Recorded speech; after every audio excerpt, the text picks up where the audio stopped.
Countdown Till Christmas is brought to you by Princess Grams. Personalized, magical, musical greetings from your favorite characters. Learn more and send one at princessgrams.com.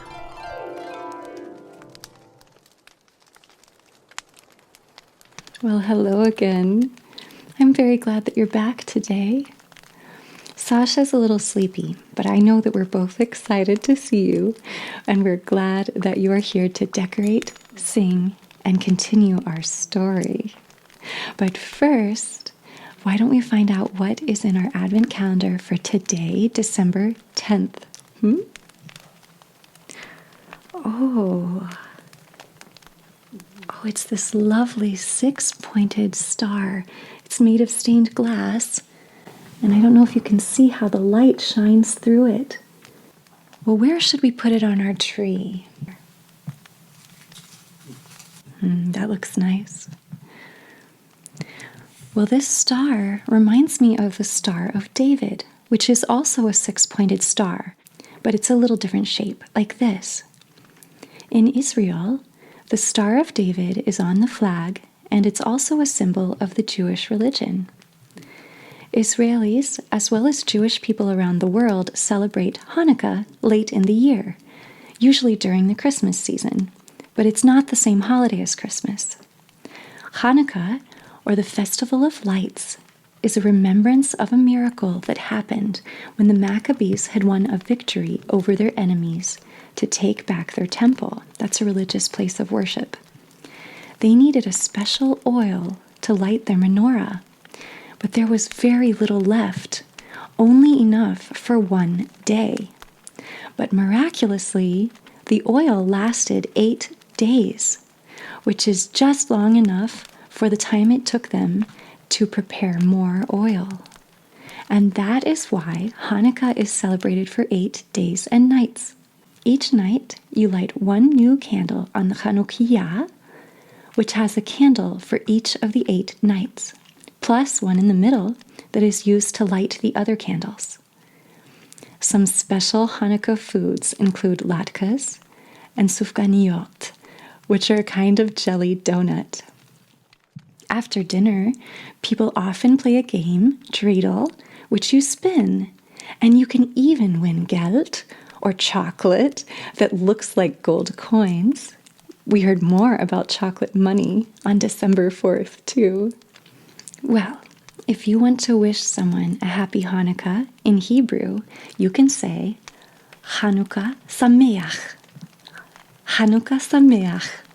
Do you want to try that with me? Cha, we've got that sound again, kind of in the back of our throats.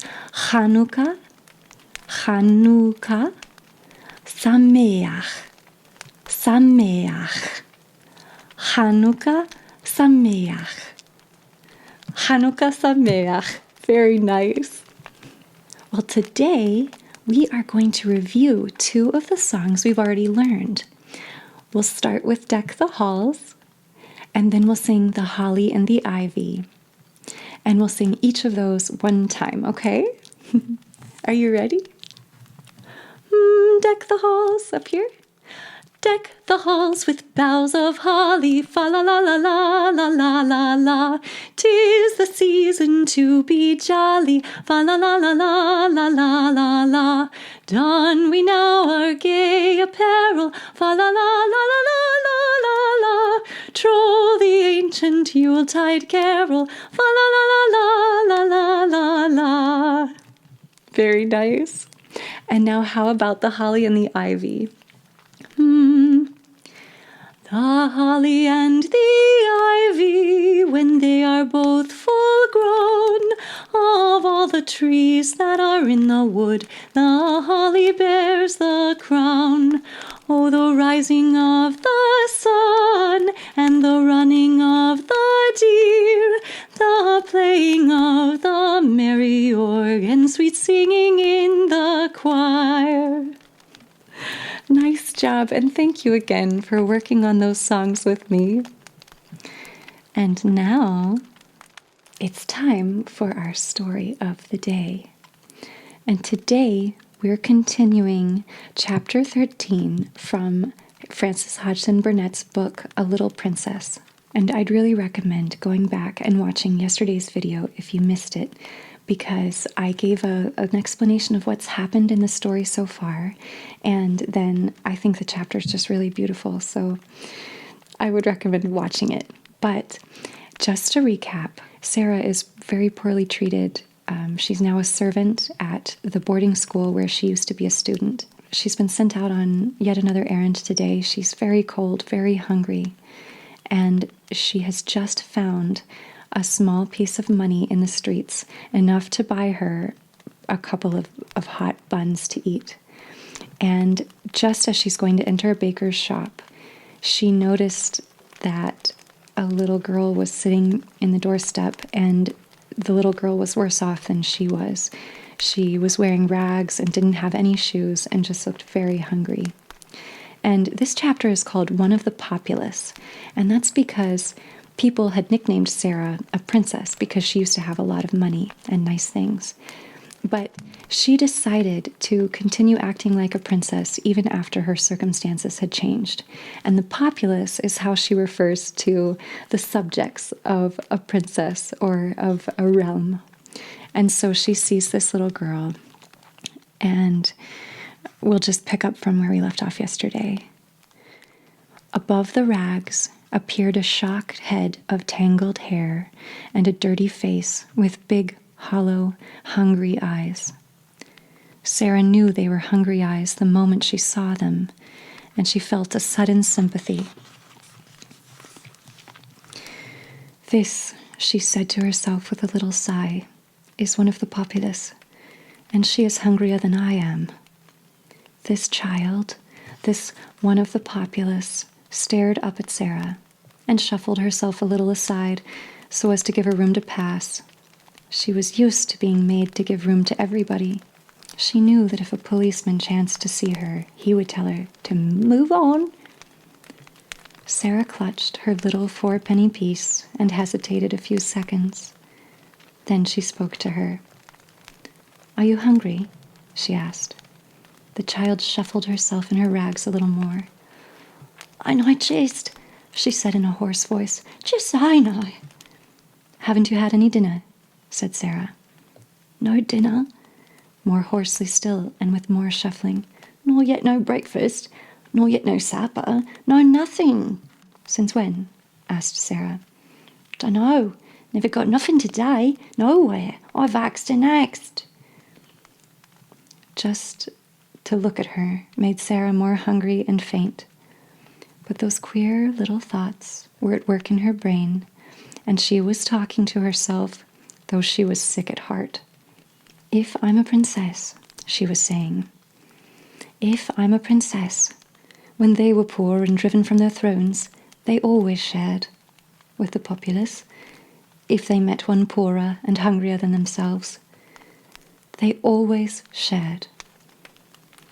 Buns are a penny each. If it had been a 6pence, I could have eaten 6. It won't be enough for either of us, but it will be better than nothing." "Wait a minute," she said to the beggar child. She went into the shop. It was warm and smelled deliciously.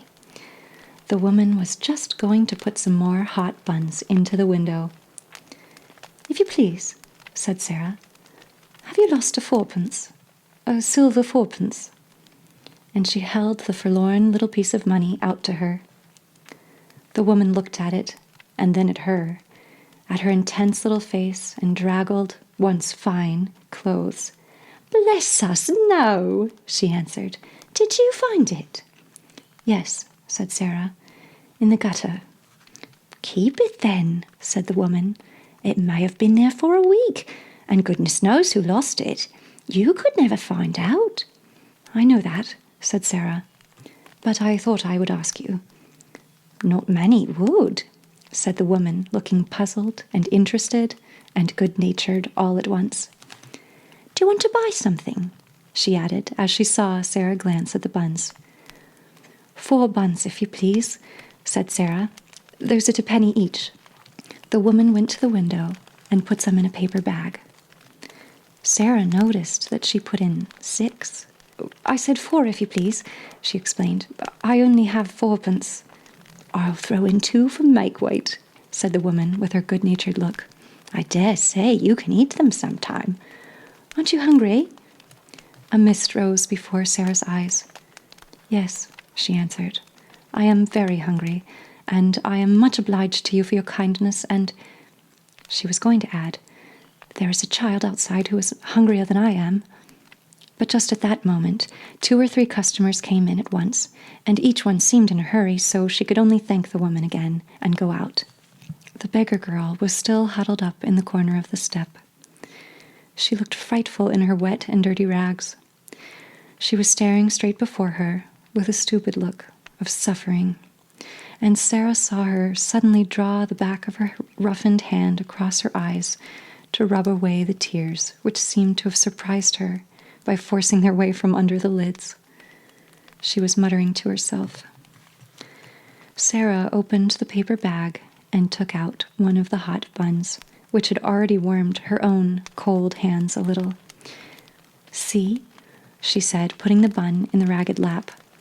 This is nice and hot. Eat it, and you will not feel so hungry. The child started and stared up at her as if such sudden, amazing good luck almost frightened her. Then she snatched up the bun and began to cram it into her mouth with great wolfish bites. Oh my! Oh my! Sarah heard her say hoarsely in wild delight. Oh my! Sarah took out 3 more buns and put them down. The sound in the hoarse, ravenous voice was awful. She is hungrier than I am, she said to herself. She's starving. But her hand trembled when she put down the 4th bun. I'm not starving, she said, and she put down the 5th. The little ravening London savage was still snatching and devouring when she turned away. She was too ravenous to give thanks, even if she had ever been taught politeness, which she had not. She was only a poor little wild animal. Goodbye, said Sarah. When she reached the other side of the street, she looked back. The child had a bun in each hand and had stopped in the middle of a bite to watch her. Sarah gave a little nod, and the child, after another stare, a curious, lingering stare, jerked her shaggy head in response, and until Sarah was out of sight, she did not take another bite, or even finish the one she had begun. At that moment, the baker woman looked out of her shop window. Well, I never, she exclaimed. If that young'un hasn't given her buns to a beggar child. It wasn't because she didn't want them either. Well, she looked hungry enough. I'd give something to know what she did it for. She stood behind her window for a few moments and pondered. Then her curiosity got the better of her. She went to the door and spoke to the beggar child. Who gave you those buns? She asked. The child nodded her head towards Sarah's vanishing figure. What did she say? Inquired the woman. Asked me if I was hungry, replied the hoarse voice. And what did you say? Said I was, Jess. And then she came in and got the buns and gave them to you, did she? The child nodded. How many? 5. The woman thought it over. Left just one for herself, she said in a low voice, and she could have eaten the whole 6. I saw it in her eyes. She looked after the little draggled faraway figure and felt more disturbed in her usually comfortable mind than she had felt for many a day. I wish she hadn't gone so quick, she said. I'm blessed if she shouldn't have had a dozen. Then she turned to the child. Are you hungry yet? She said. I'm always hungry, was the answer, but 'tain't as bad as it was. Come in here, said the woman, and she held open the shop door. The child got up and shuffled in. To be invited into a warm place full of bread seemed an incredible thing. She did not know what was going to happen. She did not care even. Get yourself warm, said the woman, pointing to a fire in the tiny back room. And look here, when you are hard up for a bit of bread, you can come in here and ask for it. I'm blessed if I won't give it to you for that young one's sake.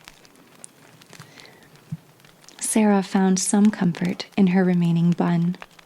At all events, it was very hot, and it was better than nothing.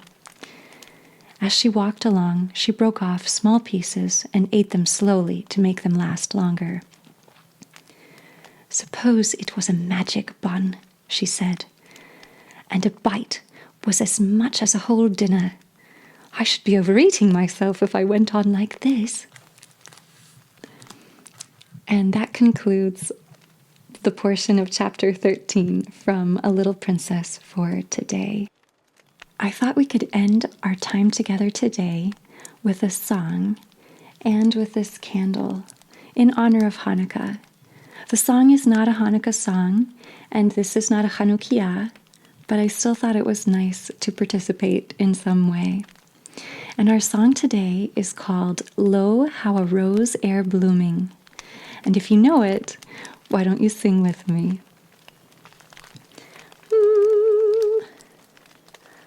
Lo, how a rose ere blooming from tender stem has sprung, of Jesse's lineage coming, as men of old have sung.